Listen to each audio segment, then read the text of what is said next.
Edmonton has lost its title as the cheapest capital in Canada to find affordable rent.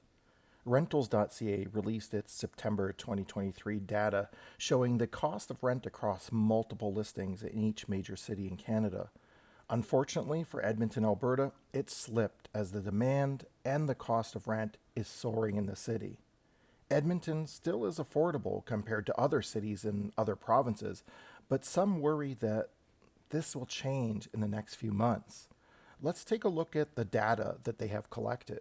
Average asking rents in Canada increased 1.8% monthly and 9.6% annually to reach a record high in August. Now, this is a little bit behind because we're in September right now. Now, when we look at these markets, you can see there's two areas in Canada that are really hot: Vancouver, British Columbia as a whole, and Ontario, of course. Now, if we look at BC, we have Vancouver sitting at a record high, first place, and Toronto, of course. So these places are very expensive to rent. But if we go down this list, we'll see a lot of places in BC, mostly in Ontario, where rent is extremely high. Now, if we kind of look down towards where maybe some Alberta towns are, we got Calgary, Alberta sitting at the 24th spot with a slight increase. Still very high rent, increasing very high, but we'll notice that there's other places in Ontario, like St. Catharines, that are losing renters. And that's because a lot of those people in St. Catharines, Welland, Niagara Falls have moved to Alberta, so the demand isn't there. Now, if we look at the cheapest spots in Alberta, Lethbridge is probably the cheapest area where you're going to find cheap rent. Saskatoon has taken over that number one spot from Edmonton.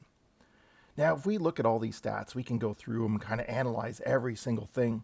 But the bottom line is it's demand, and that's what is driving the price of rent in Alberta. So many people have moved here from other provinces, from British Columbia and Ontario specifically, and that puts a huge demand on rental spaces.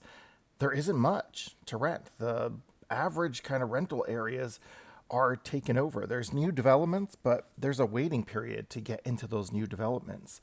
So we can look at all these stats and kind of analyze them, but the bottom line is it is very difficult to find cheap, affordable rent in any market right now. And Alberta is kind of experiencing that growth change. So we're going to see Alberta kind of losing its edge as we go into the winter months and especially spring, because we are expecting even more people from Ontario and BC to move here in the next 6 to 8 months. So there's going to be a huge demand even in the springtime. Thanks for watching. I hope you enjoyed this video, learned a little bit, and if you like videos like this, remember to subscribe and like this video. It really helps. Thanks so much.